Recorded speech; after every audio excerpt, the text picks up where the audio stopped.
Não temos condições. Não temos possibilidade e nós provamos que é possível. Olá, esse é o PTcast e nós estamos aqui voltando com mais uma convidada agora, da Leda Galvão. Leda, Isso. Tudo bem, Leda? Tudo bem, Como é que tá? Seja Leda. bem-vinda. Um prazer estar aqui. A Leda é professora aposentada, se aposentou esse ano. Agora em janeiro. Em janeiro. Novinha. E não quer parar, já está tocando, fazendo mais coisa agora. Já arrumaram alguma? Já me arrumaram. Então, a Leda também é educadora e nordestina. Isso. É Nordeste. De que lugar do Nordeste, Leda? Do Piauí. Do Piauí. A terra do Wellington Dias. Wellington Dias, olha aí, ó. Que legal. Nosso ministro, né, da cidade. Sim. Que bom, Leda, que você está há quanto tempo em Florianópolis? Eu estou há 26 anos em Florianópolis. 26 anos em Florianópolis? E E agora, depois de 26 anos em Florianópolis, apaixonada por Florianópolis, já é quase que uma manezinha piauiense. Sim, porque eu já tenho 2 filhos manezinhos, né? Eita, aí, então. Então, já criou a raiz Sim. aqui, né, dos meus filhos. Né? E aí a vontade agora também, de 26 anos depois, sendo apaixonada por essa cidade, de se colocar à disposição como pré-candidata do Partido dos Trabalhadores, das Trabalhadoras em Florianópolis, assumindo uma grande responsabilidade numa chapa que vai realmente escolher alguns dos seus representantes da cidade para estar no Legislativo, na Câmara Municipal, né? Exatamente. Vai ser um grande desafio, né, de educadora para política, se bem que eu sempre estive na política. A educação é política pura. A política, exatamente, não tem como, né, dissociar. Então, é um desafio e, ao mesmo tempo, eu estou muito feliz, né, de poder estar representando as mulheres, né, que a gente sabe que a gente precisa de mais participação das mulheres na política. É muito importante que a gente esteja presente em todos os lugares, né. Nós, mulheres, a gente se fortalece, Sim. A gente se espelha quando a gente tem uma outra pessoa, mulher, que está ali representando a gente. E que a gente diz, nossa, que coisa boa que tem uma pessoa. Porque eu já me senti assim. Quando eu vi as mulheres, né, que estavam ali lutando pelos nossos direitos, né, eu dizia, mas que bacana isso, que legal. Né? Então, hoje eu estou nesse lugar, né, eu sei a responsabilidade que eu tenho, mas eu estou levando assim com muita leveza, com muita alegria, a alegria do nordestino, né? O nordestino sempre faz as coisas, mas com muito amor no coração. O nordestino, né? Ali sai o sotaquezinho, ainda tem 26 anos depois, né? É uma identidade, é um registro da pessoa, né? Os meus alunos, que eu fui professora aqui, né, da rede pública, inclusive de São José, né, 22 anos, 3 anos da rede pública lá de Florianópolis. E aí eles diziam assim para mim, professora, quando tu fica com raiva, professora, tu mostra que tu é nordestina. Aí sai. Eles adoravam, né? Eles começavam a brincar comigo. Né? Qual é a sua formação, Leda? Então, eu sou formada em letras, inglês, né? Aí eu na Universidade Federal do Piauí. You speak English? Yeah. Também falo alemão. Alemão, né? também? E já perguntei inglês, ela falou alemão ali, olha meu alemão é muito... Já foi pro IA. Alles gut, man. Alles gut. Alles klar. Alles klar. Então, aí eu cursei em Teresina, né? E sempre aquele meu desejo de estudar línguas estrangeiras, né? O inglês, para mim... De que idade esse interesse? Olha, desde criança eu dizia para o meu pai que eu queria viajar, que eu queria conhecer o mundo, e eu sou de uma cidade do interior, né? Do Piauí. E o meu pai dizia assim, mas como que essa menina consegue ter esses sonhos? Meu Deus, como tu pode? Ele sempre ficava assim, né? E logo que eu terminei o curso de letras, né, eu consegui uma bolsa de estudo. E aí fui estudar no Japão. Olha só.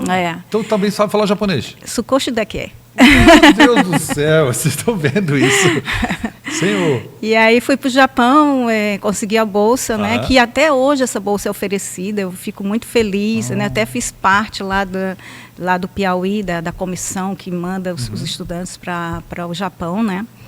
E fiquei lá 1 ano e meio. Então, 6 meses estudando a língua japonesa e 1 ano estudando a educação japonesa. Né? Nossa, em Naruto. Em Naruto. E é outra coisa que meus alunos adoravam. Professor, onde foi que tu estudou mesmo? Em Naruto, né? Naruto. Porque tem uns joguinhos lá do Naruto e eles achavam que eu... Né?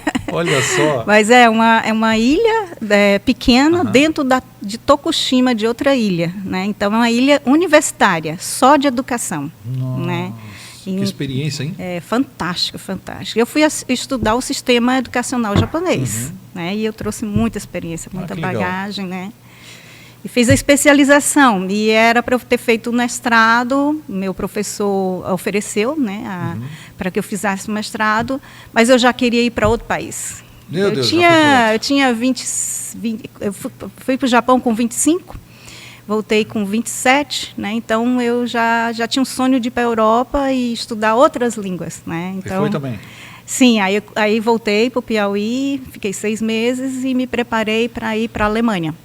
Ah, foi lá que você estudou alemão. Aí lá estudei 2 anos e meio a língua alemã, né, na Universidade de Münster, né, e foi fantástico. E lá, essa coisa política minha que eu já tinha, né, de ir atrás dos direitos humanos, aflorou muito. A Alemanha, ela é muito revolucionária, né? Então, na universidade, as mulheres, né, eu vi assim a evolução que teve do feminismo na Alemanha, é fantástico, né? As leis, né, implementadas, as mulheres sendo respeitadas, né?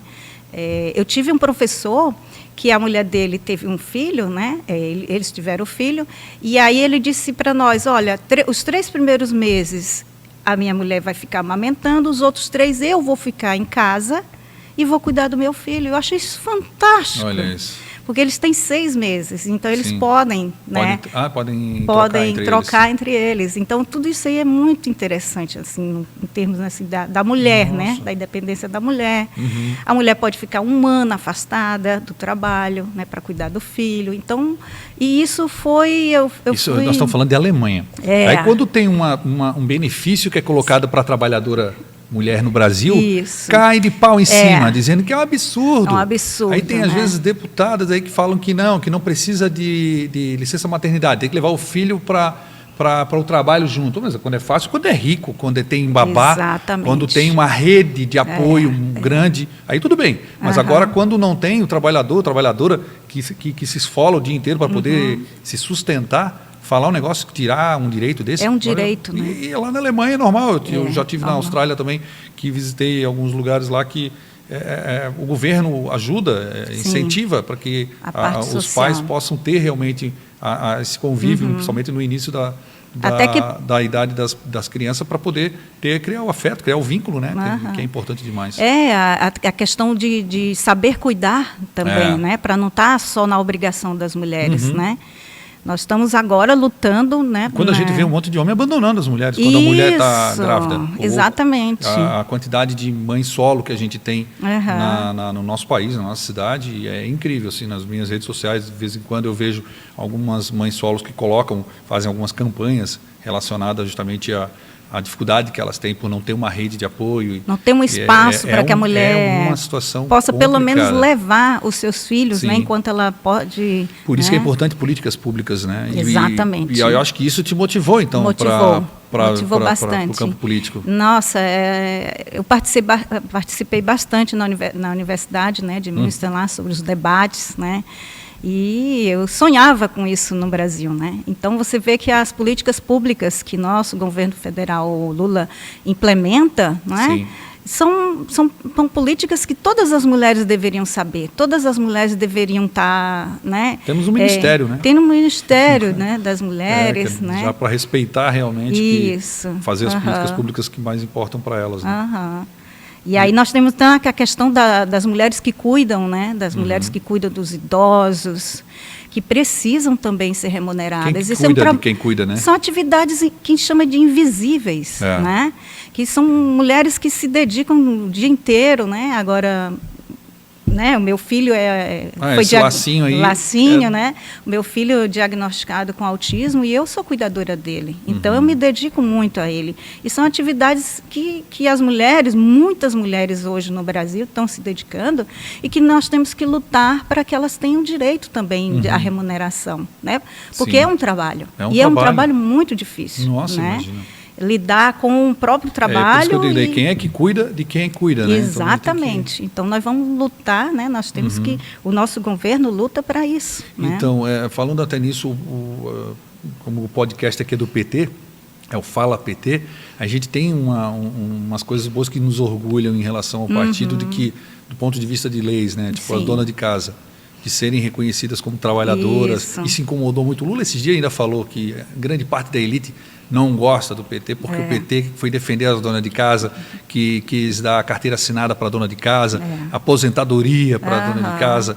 E isso incomodou muita gente, que tinha como dona de casa ou como empregada doméstica ali, que tivesse ela ali. Não, ela é minha empregada, eu ajudo ela, era quase da família. Trabalhava o dia inteiro.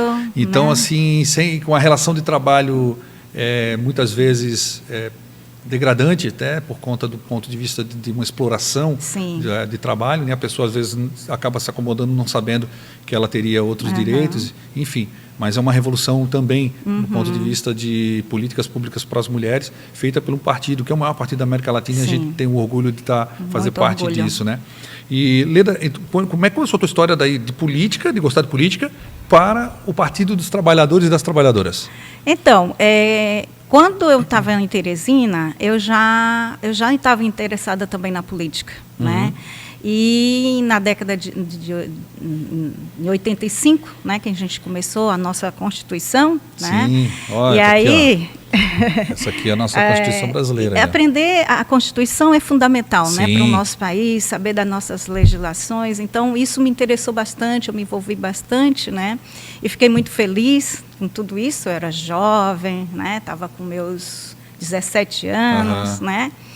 E aí a gente precisava fundar o Partido dos Trabalhadores lá no Piauí. Na tua cidade? Eu estava em Teresina, na Teresina, capital. Tá. Veja bem, naquela época, os interiores não tinha escola de ensino médio, tá? Naquela época não havia escola de ensino médio. Então, tinha que ir para a cidade. Tinha que ir para a cidade, a capital, né? E para poder ter condição de entrar na faculdade. Então, imagina milhares de pessoas que gostariam de estudar e não tinham essa oportunidade. Olha a dificuldade que era, né? Legal a gente saber, às vezes tem gente que... Eu faço questão de falar isso para os jovens que hoje têm toda a oportunidade, que não parem de estudar, né? Porque é essencial e que leva ele, né, a um mundo melhor. Então, das reuniões, né, a gente tinha que ter um número X para filiações, né? E na época eu tinha um namorado, né? E eu acabei filiando o meu namorado também. Filiou o namorado? Sem que ele soubesse. Aí ele não sabia que tinha filiado ele? Talvez ele fique sabendo aqui agora. Até hoje ele não sabia? Hoje. Agora ele vai saber. Lembra o nome do namorado ainda?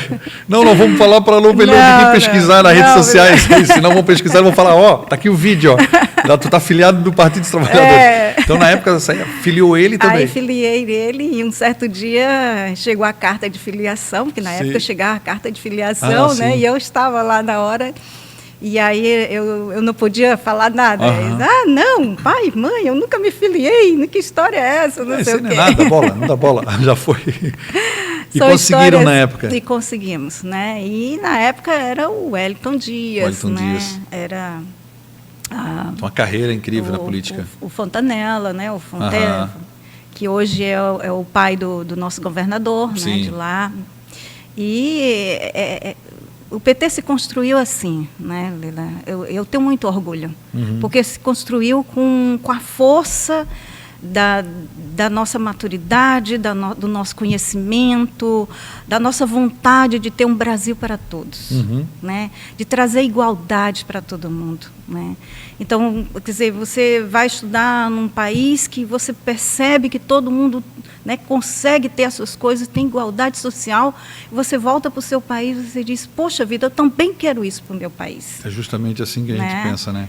Então, e dá para fazer, a gente vê que outros lugares conseguem, por que a gente não consegue também, né? As pessoas têm que ter consciência disso, de lutar pelos seus direitos, né? E a gente viveu momentos assim sombrios nos últimos anos, né? Principalmente nos últimos 8 anos, em que tudo que tinha sido construído foi negligenciado, foi destruído.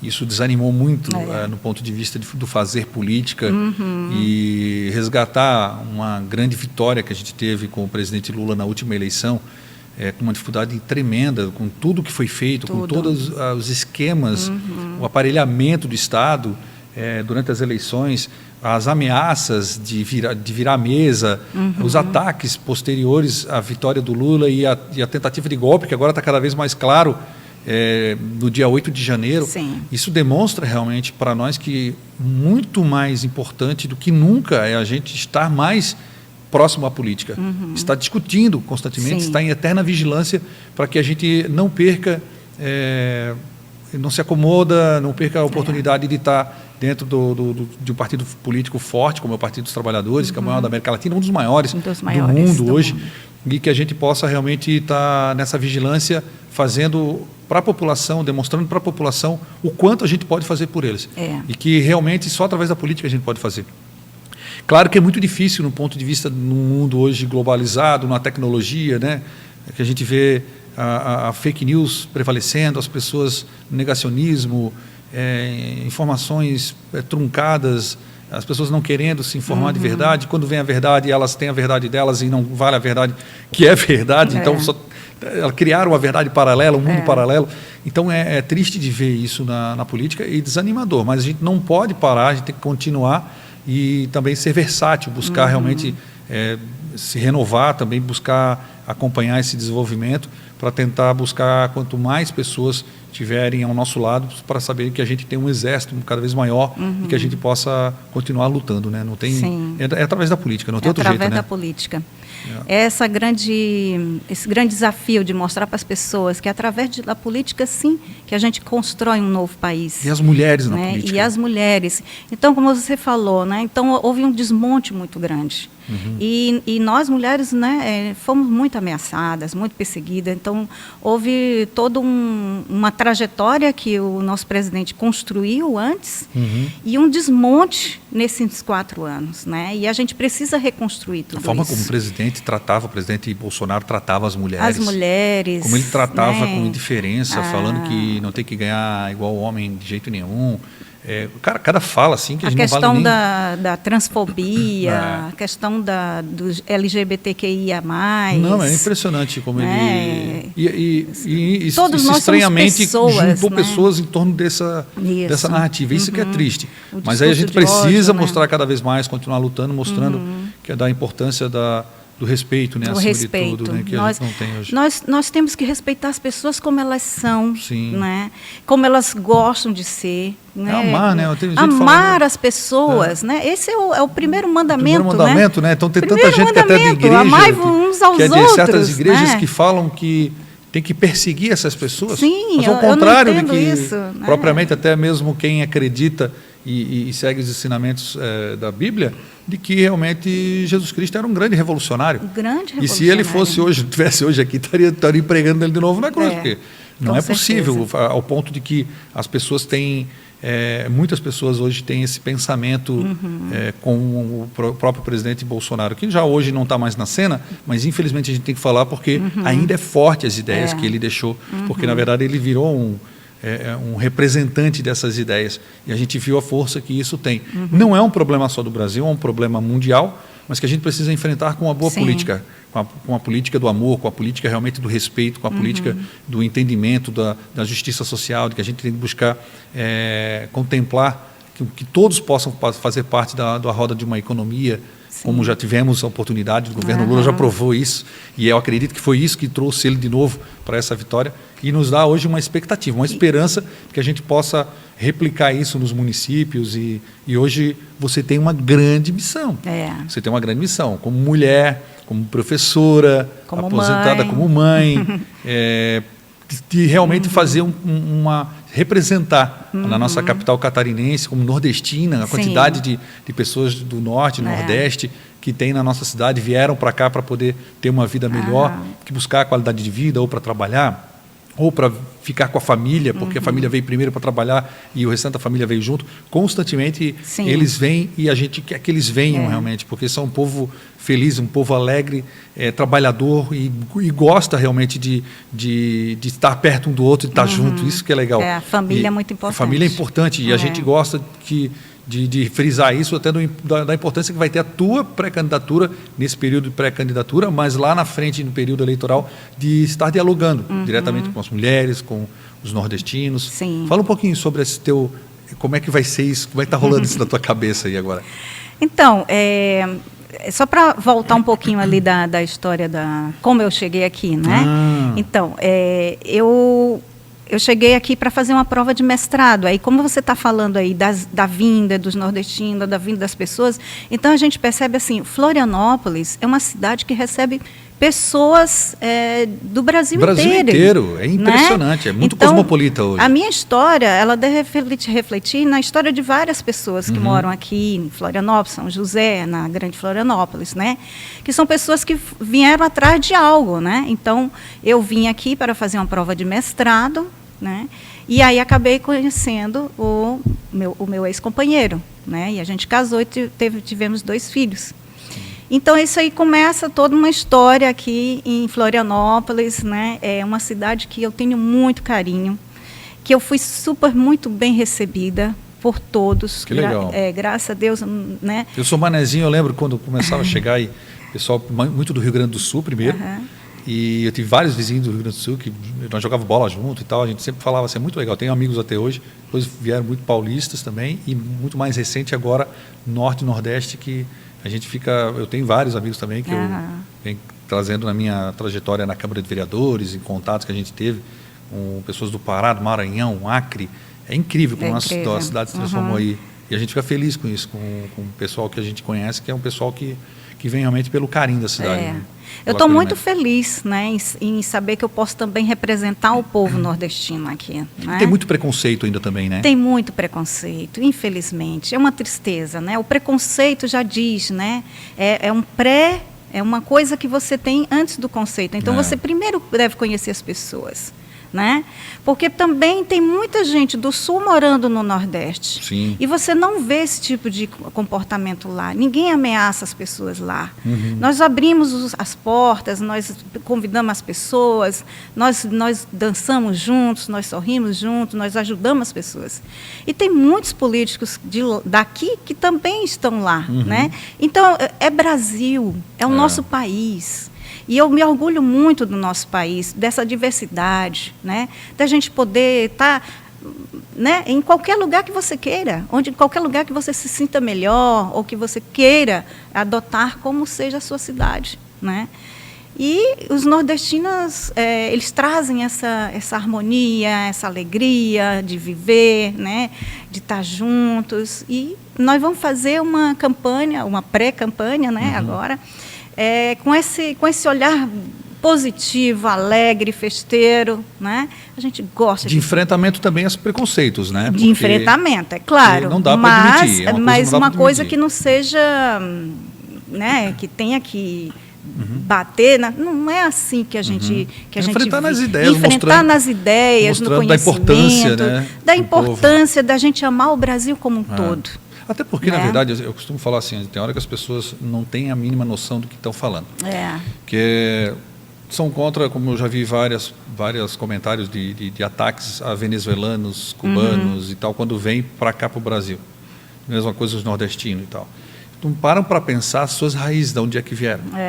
Tipo, os descendentes, eu sou descendente, o nosso descendente, de onde é que vieram? Os que me antecederam, que chegaram aqui. Quais as condições que vieram para cá? Sendo que nossa América Latina, principalmente aqui a região do Brasil, principalmente, era povoado por indígenas, povos indígenas, originários, em que nós tivemos uma colonização, uma invasão muito grande. Muitas vezes a gente tem que pensar sobre isso sem permissão. Então, pensar foram sobre bem isso, recebidos. Né? E aí então, a gente, quando tem um povo só por conta de bandeira, por conta de fronteiras, por conta de um outro local, a gente tinha que aproveitar a riqueza que é. Tu conhecer uma pessoa com outra cultura, aproveitar a riqueza que é conhecer a riqueza cultural de uma culinária de outro local. Porque as pessoas, não é possível que ainda nos dias de hoje, 2024, odeiem, tenham ódio de alguém por conta do local onde ela mora, por conta da cidade onde ela mora, ou porque ela fala diferente. Não é possível a gente admitir isso, então a gente não pode permitir. É uma tristeza, né? É uma tristeza. Uma pessoa que leva ódio no coração, né? É uma tristeza, para mim, assim. E você vê assim, Leila, eu morei na Alemanha, né? Então, eles amam a nossa cultura, né? Eles adoram, né? Ai, capoeira, adoram as danças, valorizam a nossa arte, a nossa música. Então, é isso que a gente tem que trazer para o povo brasileiro, né? Da gente também gostar do que é nosso. Ter orgulho, né? Ter orgulho. Saber que nós temos um país que tem uma diversidade imensa. Imensa. E aproveitar, e saber aproveitar isso do ponto de vista da riqueza sociocultural, até mesmo econômica, que o nosso país acaba agregando por conta dessa diversidade.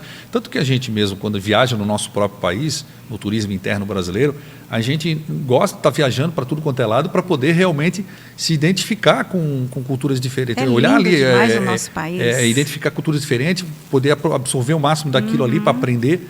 E aí, quando chega alguém no nosso território, as pessoas que ainda se fecham para isso. Mas isso, na verdade, a gente vai ganhando espaço com muito amor, fazendo política boa, aquela política que é de justiça social e está no Partido dos Trabalhadores. Né? Saber que a gente está do lado certa história, que a gente defende, que a gente acolhe. Exatamente. Isso é o que a gente vale. tem que deixar, fazer com que o Sul seja um Sul acolhedor. Sim. Né? Porque existem pessoas maravilhosas aqui. Sim, muitas maravilhosas, que a gente se sente acolhidas. E né? até muitas vezes envergonhadas das que realmente tratam de maneira diferente. Então, né? nós buscamos isso, né? Um Sul que acolha, né? Que respeite. Sim. Né? Leda, de um outro ponto de vista do preconceito, sou obrigado a tocar nesse assunto como preconceito, que é a questão da mulher na política. Hoje você é pré-candidata pelo Partido dos Trabalhadores, das Trabalhadoras, em Florianópolis, na capital catarinense, uma capital do estado que tem alguns problemas do ponto de vista político, de atenção e de respeito às mulheres. E a gente luta como homens que entendem da importância, mas a gente precisa delas junto, fazendo essa luta, porque senão a gente não faz da maneira correta. Eu abro mão aqui e falo realmente para ti que eu preciso muito que cada vez mais a gente tenha essa representatividade, e eu vejo hoje como um fato importantíssimo, primordial, para que a gente possa realmente equilibrar até mesmo os debates, né, dentro dos parlamentos, dentro do Paço Municipal. E como é que você vê hoje esse desafio teu sendo pré-candidata mulher dentro do Partido dos Trabalhadores e das Trabalhadoras? É um desafio, a gente sabe, agora mesmo, né, teve um encontro lá na ONU das mulheres, né, e a gente ficou sabendo que aqui no Brasil nós temos apenas 16% de mulheres, né, na política. Então esse número é irrisório, e baixo. Esse número mostra por que a misoginia no Brasil é tão forte. Por que o machismo no Brasil se consolida tanto? Porque faltam mulheres nos nossos parlamentos, no Senado, né? Nas câmaras municipais, se você for ver os dados nas câmaras municipais... Na nossa capital, hein? É triste demais. Então, nós precisamos ter o olhar feminino. Acho né? que de 23 nós temos só 3 hoje. 3. Na Câmara. Aí tem um mandato, né? São 3. 3 vereadoras. 3 vereadoras. Para você ter ideia, agora nós estamos... Carla, Mandata... A Manu... Manu, 4. 4. A Mariane, se ela não está no governo, porque eu acho que ela não está mais no governo, está na coisa, 4 ou 5 vereadoras. Pois é. Dentro de 23. 23, né? Então, é gritante, né? É uma necessidade urgente, né? Para que nós, mulheres, nós nos apoiamos, né? Para que a gente tenha esse olhar feminino. Veja bem... E mulheres que defendam que defendam as mulheres, que não sejam antifeministas, né? Porque nós estamos no século XXI, né? Quer dizer, as mulheres estão votando porque as mulheres feministas lutaram para que a gente votasse. Né? E aí contra o movimento? E está ali dentro, né, do espaço. Foi votada também, né? Então, essas questões nós temos que repensar, né? Nós temos que fazer com que... muita hipocrisia também, né? Sim, não dá nem para entender. A gente, como mulher, a gente não se vê assim, né? A gente não consegue nem entender a lógica de tudo isso, né? Então, nós temos que trazer essa união entre as mulheres, né? E é uma história assim que eu fiquei muito impressionada, porque agora, sábado, nós vamos ter o encontro, né, das mulheres pré-candidatas do PT. Né? E aí, nós temos um grupo, né, de mulheres, só de mulheres pré-candidatas, e essa vontade, né, das mulheres, mesmo sabendo que tem que cuidar do lar, tem que ter seu emprego e tudo mais, estão dispostas a irem para a política.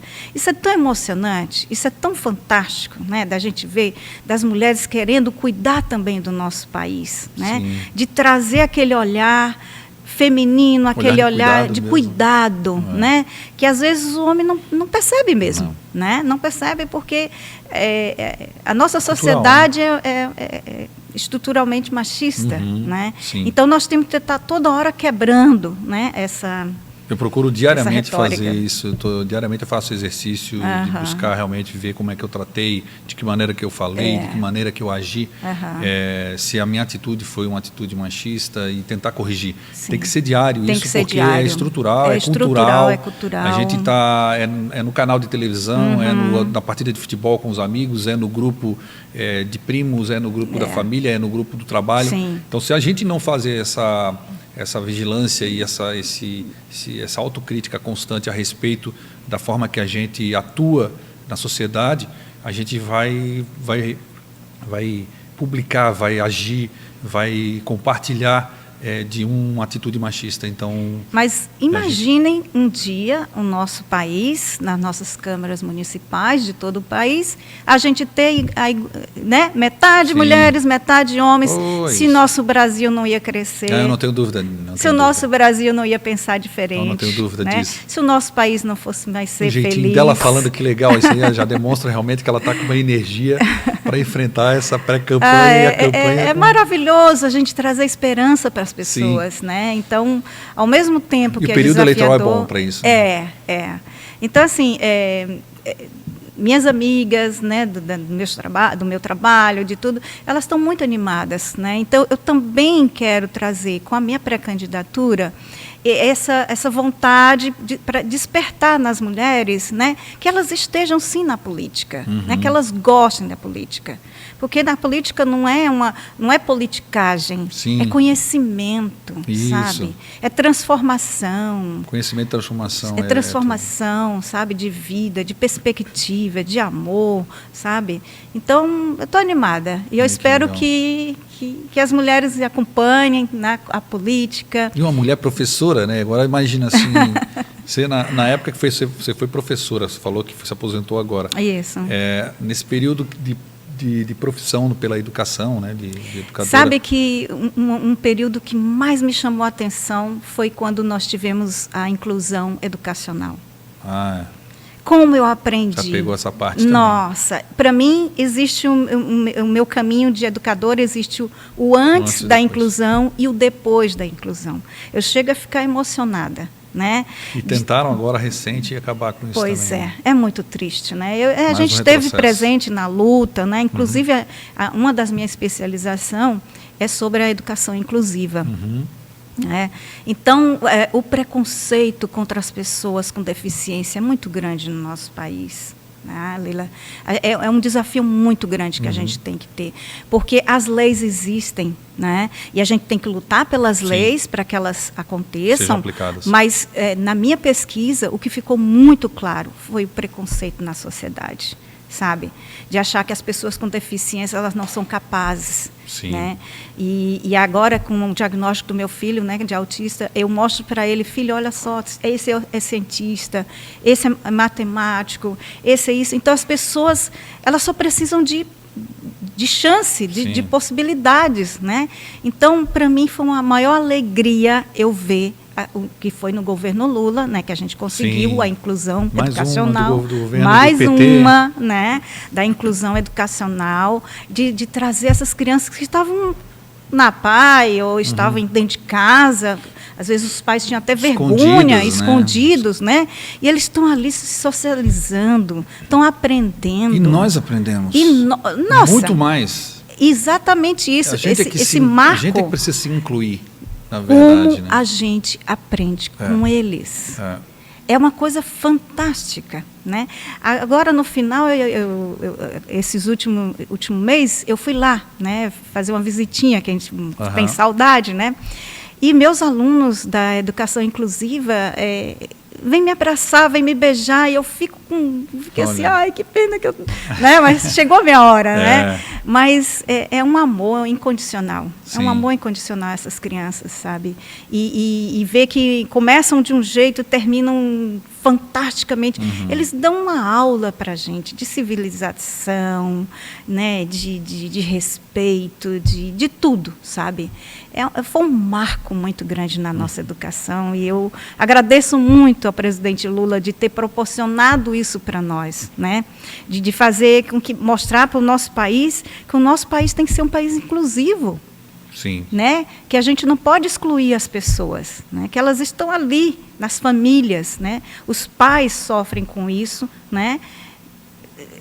Tendo que esconder porque o vizinho não gosta ou não pode estar em tal lugar. Então, isso acabou no nosso país, né? Agora nós precisamos de lutar por mais políticas públicas. A ideia de retroceder nos últimos anos foi gigantesca, de desmonte da educação inclusiva, falta de investimento, profissionais que daí não tem valorização para poder estar acompanhando também. Sim, ele ainda criou uma lei que não era mais obrigado, né, as crianças com deficiência estarem na escola. Como que não vai obrigar a gente? Tem que ser uma obrigação. Todos os nossos filhos devem estar na escola. Sim, né? Porque ali eles vão se encontrar, claro, vão se entender como sociedade, vão socializar, resolver conflitos, se conhecer e respeitar. Mas eu acho que gera uma geração, a gente vai conseguir gerar uma geração que respeite que respeita mais, que não tenha tanto preconceito, porque vai crescer conhecendo que tem pessoas diferentes dela. Então, isso marcou muito também a minha percepção, né, de que essas crianças que estão recebendo os alunos com inclusão social, elas recebem como se fosse igual, sabe? Algumas vezes elas trazem com preconceito da família, mas eles... É fantástico, eles ajudam, eles colaboram, eles querem descer na hora do recreio para lanchar junto, sabe? Então, foi uma maravilha. Na educação foi uma revolução. Né? Eu sempre digo isso, né, quando eu faço o debate da educação, que a educação inclusiva, ela veio para ficar e tem que ser aperfeiçoada cada vez mais. Legal. E uma questão muito importante, então, uma das minhas bandeiras. E uma questão muito importante também é a valorização dos professores, né? Os professores estão ali, que eles chamam de segundo professor, que eu digo que sempre os dois são os primeiros, né, mas é dito como segundo professor, que é aquele professor que está ali auxiliando as crianças com deficiência, né? E eles são qualificados, eles têm qualificação, eles têm competência. Tem paixão, né? Vocação. Então, e eles não são concursados, tá, Leila? Eles não são concursados. E a gente luta para que eles também sejam efetivos. Porque a criança com deficiência, ela precisa dessa constância dos professores. A continuidade. Então, até porque ela tem que criar uma referência, né? Senão daqui a pouco esse profissional sai, vem outro lugar, todo retrabalho para poder um trabalho. Então, a gente tem que valorizar os professores, os segundos professores que eles chamam, né? E lutar com que os nossos gestores façam concurso público, sim, para os professores, né, que estejam na rede ali efetivo. É muito necessário. Uma professora apaixonada que está aqui falando para a gente, né? Eu fico ouvindo aqui, babando, olhando que mais uma pré-candidata a vereadora da nossa capital catarinense e pelo Partido dos Trabalhadores e das Trabalhadoras, que tem tanta história de luta pela educação, de luta pela inclusão, como ela colocou aqui agora, e que agora ela coloca o nome dela à disposição também, e que, se der tudo certo, e vai dar com muito sucesso, para ali na frente confirmar um nome como candidata, para poder fazer uma campanha linda e deixar uma grande reflexão. E a forma que tu fala, que tu conduz aqui a nossa conversa, é lindo, dá de ver que é vocação mesmo, dá de ver que é uma coisa apaixonada. Até não está a paixão pela política e pela educação, não está só na fala, está justamente na forma que a gente fala, na energia que a gente transmite. E pode ter certeza que está no caminho certo, do falar, e está falando bonito, estou gostando de ver. Obrigada. Fico feliz.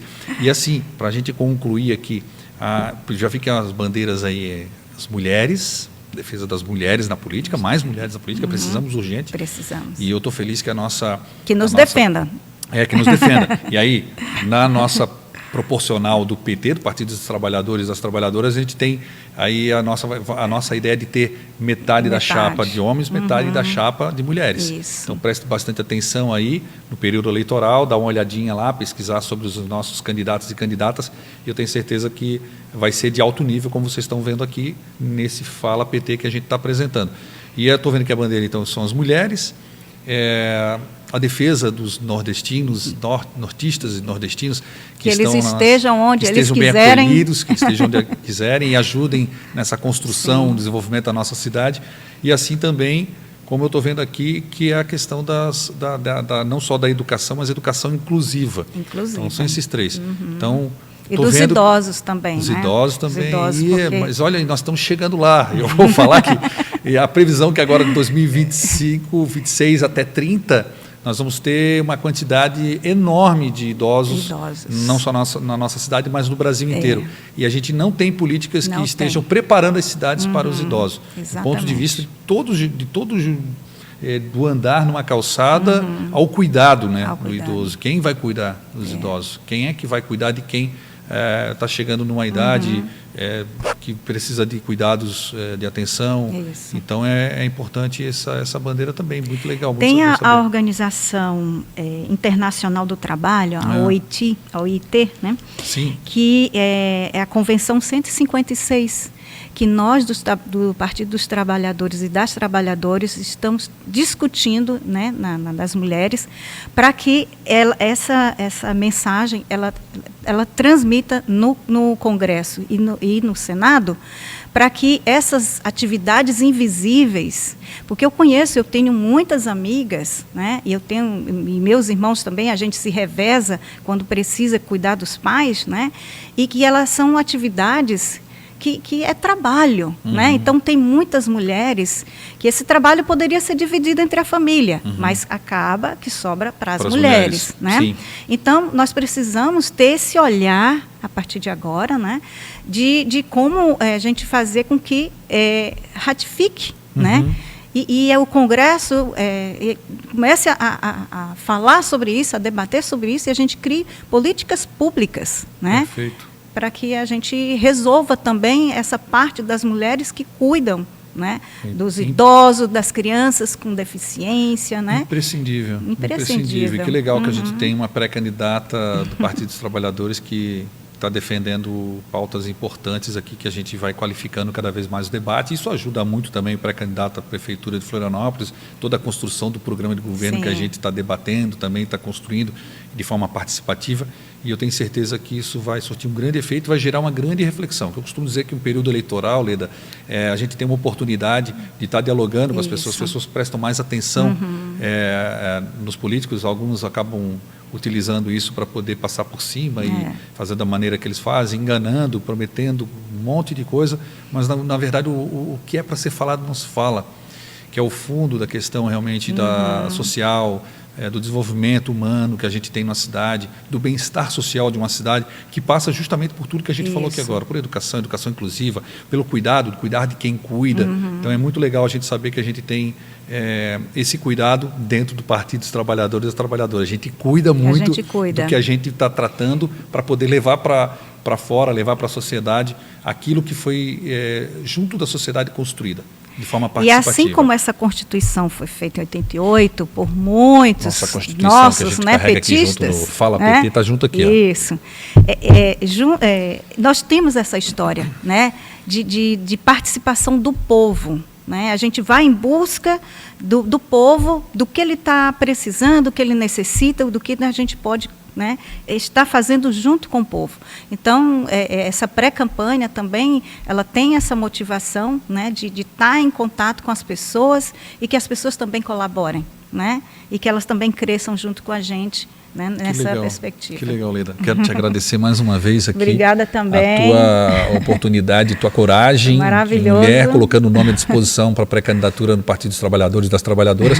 E te agradecendo também por fazer parte aqui do nosso projeto aqui do Fala PT, que volta logo com outros convidados. Fica ligado aí. Brigadão, E, tá? ó, e o Zé Gotinha, né? O Zé Gotinha aí, ó. Tá na época da vacina, todo mundo se vacinar. Eu só estou importante. esperando a minha vez. Tá na hora, até porque agora tá chegando aí o inverno, né? Então as doenças respiratórias. As E o escolas, SUS né? tá te colocando a vacina gratuita, gente. Isso não é qualquer país, não, tá? É Brasil. Vamos Isso lá. é Brasil. Isso aí foi construído de forma coletiva também. Coletiva. E está previsto aqui, ó, na Na Constituição Constituição. brasileira, que a gente respeita demais e que a gente defendeu nos últimos tempos como nunca na história, e a gente precisa estar vigilante para poder manter a democracia através dessa nossa Constituição. E é a nossa saúde. A nossa saúde também. A Valeu, saúde. Ledinha, mais uma vez, tá? Obrigado. abraço. E o nosso, olha, o Lulinha se mexeu o aqui agora. Lulinha. Deixa ele aqui. O nosso Fala PT volta logo aí, só ficar ligado no canal e até breve com mais convidados. Nós temos condições. Nós temos possibilidade e nós provamos que é possível.